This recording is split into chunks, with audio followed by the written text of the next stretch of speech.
যে টনসিল আমরা হা করলে যেটা দেখতে পাই, সেই টনসিলটার উপরে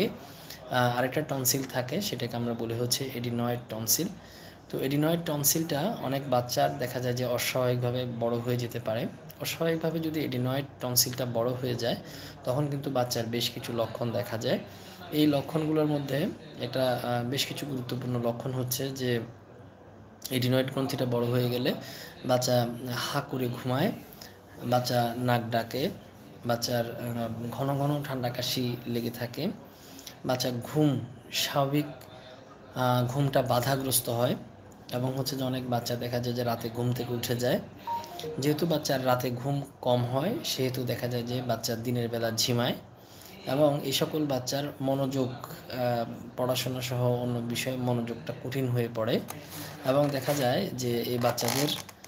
অনেকেরই দেখা যায় যে পড়াশোনার বা স্কুল পারফরমেন্স অনেক কমে যায়। এডিনয়েড গ্রন্থি বড় হলে বাচ্চা দেখা যায় যে ঘুমানোর সময় মুখ দিয়ে লালা পড়ে, এদিক দিয়ে দেখা যায় যে লালা ঝরতে থাকে, এবং এডিনয়েড গ্রন্থি যদি অনেক বেশি বড় হয়, তখন দেখা যায় যে অনেক বাচ্চার নানা অন্যান্য শারীরিক বৃত্তীয় পরিবর্তন হতে পারে, যেমন দীর্ঘমেয়াদী এডিনয়েড গ্রন্থি বড় থাকার কারণে বাচ্চার গ্রোথ অথবা ওজন, উচ্চতা বৃদ্ধি এগুলো